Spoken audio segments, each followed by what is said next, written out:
Hey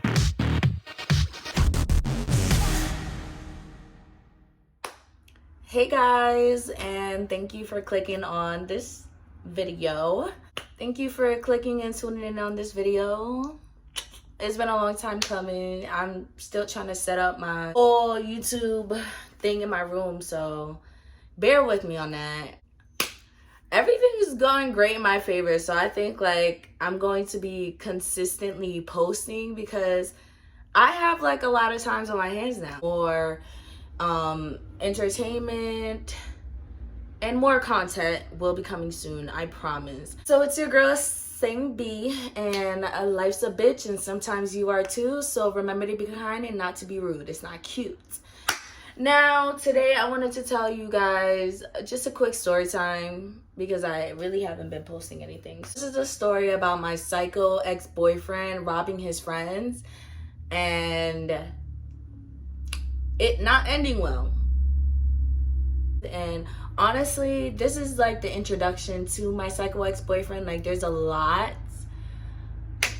I just been through a lot with him. Like there's just a lot more story times, crazy story times that are yet to come. Is yet to come. All right, so I believe it was like New Year's 2020. One of his friends, we're gonna give him a name. His friend, we're gonna call him, I don't even think I should sugarcoat his name.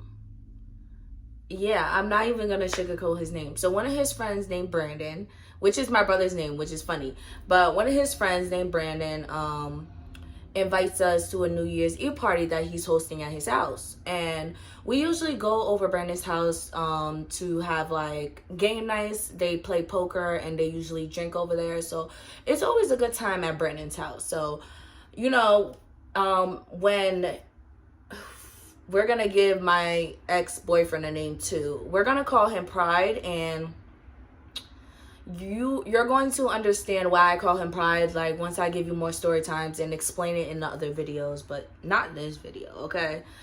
So we're gonna call my ex-boyfriend Pride. So Pride, he comes to me and he asks me if I want to go, and I'm like, okay, cool, like it's always a good time at Brandon's. So we go, and it's a good time. We're taking shots, we're drinking, we're playing games, like we're smoking, like it's a good time. So now this is where it gets crazy. All of a sudden, Pride, my ex-boyfriend, he goes, oh, I'm missing the trees. Like I brought a big bag of trees in here, I'm missing it. Like somebody took my trees.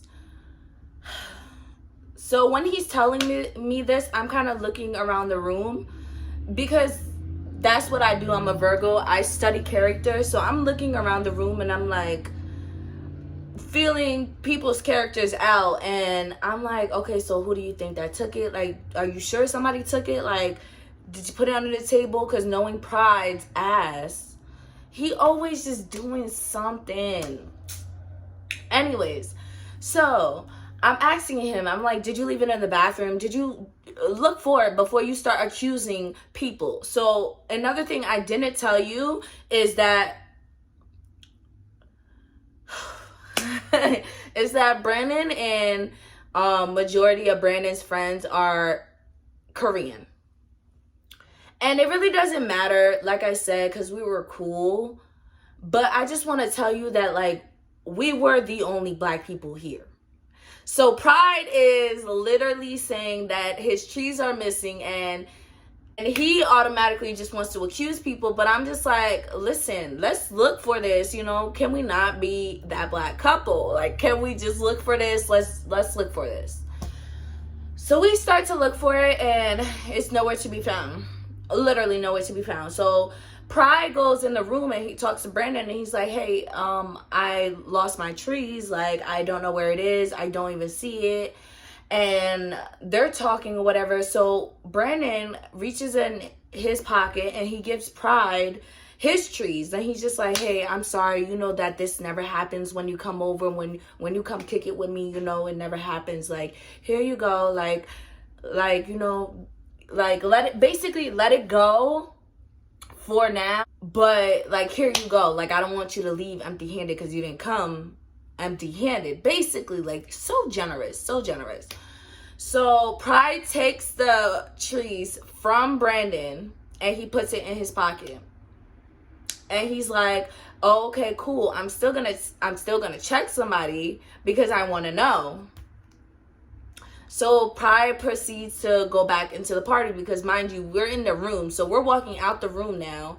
And Pride is confronting everybody like, I want everybody to run their pockets. Can everybody stand up? Can everybody empty out their pockets? Like, this is what he's saying to these people. And I'm like, oh my God. I didn't say nothing. And Brandon's girlfriend, the girl he was dating at the time, she taps me on my shoulder. She's like, hey, Bree, here. And she hands me my phone. So I guess I left my phone in the room when we were all talking.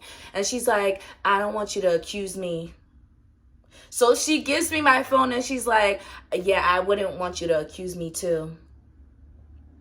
So I kind of like just grabbed my phone. I'm like, yeah, I wasn't gonna. Like, I was kind of thrown back by that because, like I said, we're the only black people here. So when she said that, I'm like, fuck. Like, I just want to leave now. I just want to fucking leave. So Pride is still like checking everybody and everybody's just like, yeah, no, we ain't got it. We ain't got it. So I'm putting on my shoes because I'm ready to fucking go. And Pride is not letting up. He just wants to, like, I don't know what he wants to do. He want to fight. Like, basically, he wanted everybody to just pay attention to him. Like, he was being that nigga. That fucking nigga, bro. Ugh. So he ended up leaving, but like, we're still in the lobby. So Pride is still trying to go back into the apartment, but we're in the lobby at this point. So Pride is still trying to charge into the apartment to yell at people some more. And Brandon is just like, dude, like, come on. Like, I gave you my trees. Like, come on. Like, this doesn't have to be this. Like, just relax. Come on. Like, you know, when you come over, stuff like this never happens. So whoever's trying to start drama, and he looked at me when he said that. I don't know why he did that, but I just always felt like he had like a thing with me. Like, me and Brandon's relationship was a little weird because, like, I don't know, like, he would be trying to check me in some ways, but it's like, it's really your homeboy. But neither here or there. But he's like, you know, when you come over here, this kind of stuff never happens. Like, come on, like, just go. So finally, Pride lets down his pride and he walks out the door. And I'm behind him at this point because, like, bitch, I'm standing near my man, my dumbass man. We get in the car. And this is where I should have just stopped because his mask has slipped. Like, so we get in the car and he looks at me and then I look at him. Like, he has a serious face on when he's looking at me. So I look at him and he just goes, just starts laughing. So I'm like, what about this situation is funny? Like, I was looking at him like, what about this situation is funny? Like, what are you laughing at? And he goes, oh, the trees are in my pocket. I'm like, the trees that Brandon gave you? Like, he's like, no, the trees that I was looking for, they're in my pocket. And he's just laughing. He's laughing as he's saying this.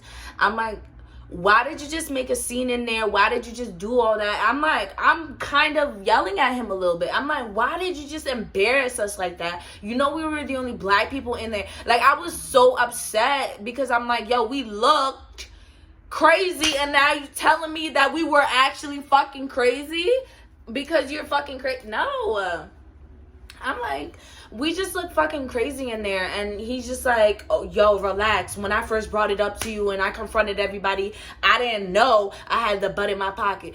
Not up until we got downstairs in the lobby and I was still trying to go in there. I felt it in my pocket when I tapped my pocket and I couldn't just, you know, turn around right there. Like, no, I couldn't just admit my faults right there. Like, basically, he's like, we were in the lobby and he tapped his pocket when he was mad, and he noticed that the bud was there, but he didn't want to change his reaction or change anything because he didn't want to be wrong. But nigga, you're wrong. Like, but dude, you are fucking wrong. Like, I was so upset. But karma came right back around. This is why you don't fuck with them Koreans, honey. Karma came right back around. We're driving home, and mind you, we were living in Jersey at this point, so it was a good couple hours.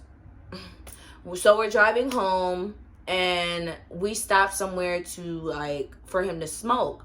And as he's rolling up, we see the cops, like, come.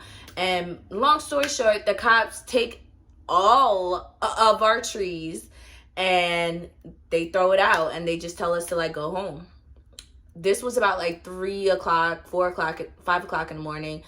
I went from 3, 4, 5. Like, this was about, like, I would say 3, 4 o'clock in the morning. Like, so the cops just threw out the bud, and they were like, just go home. Like, and the funny thing about that is we still didn't go home. He was calling up plugs. If you don't know what a plug is, it's a drug dealer.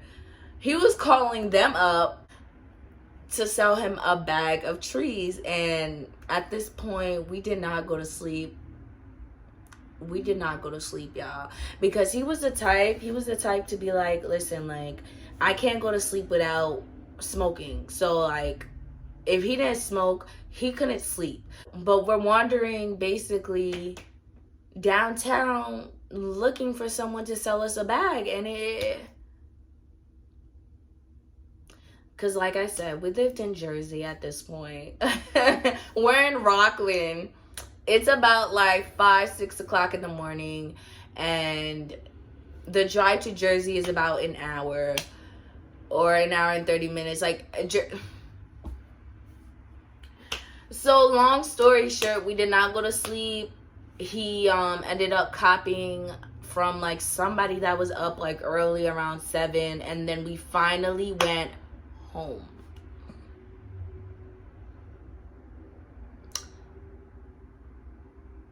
Yeah.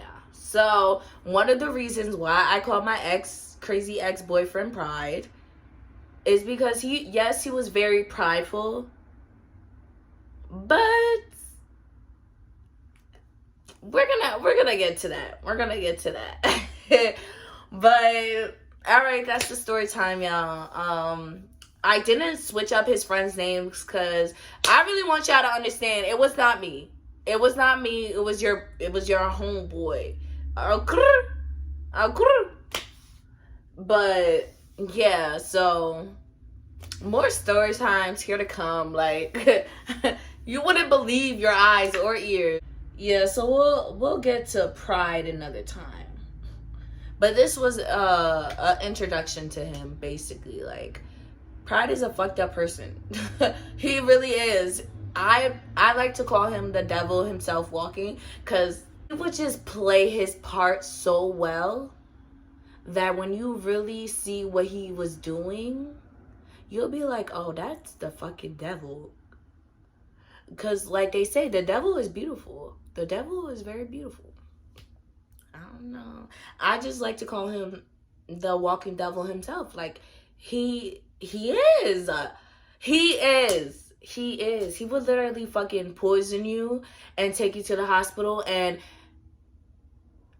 nurse you back to health. Like, I don't know. Like, I really don't know. Pride is something else. But so the life lesson in this one is to don't always judge your friends' girlfriends. Give them the benefit of the doubt, because they might know your friend better than you do. And that's true. They might know your friend better than you do.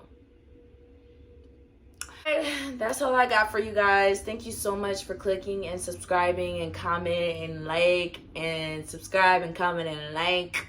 on this video. Please, you know, help us sister out, you know. All right, guys. Love y'all.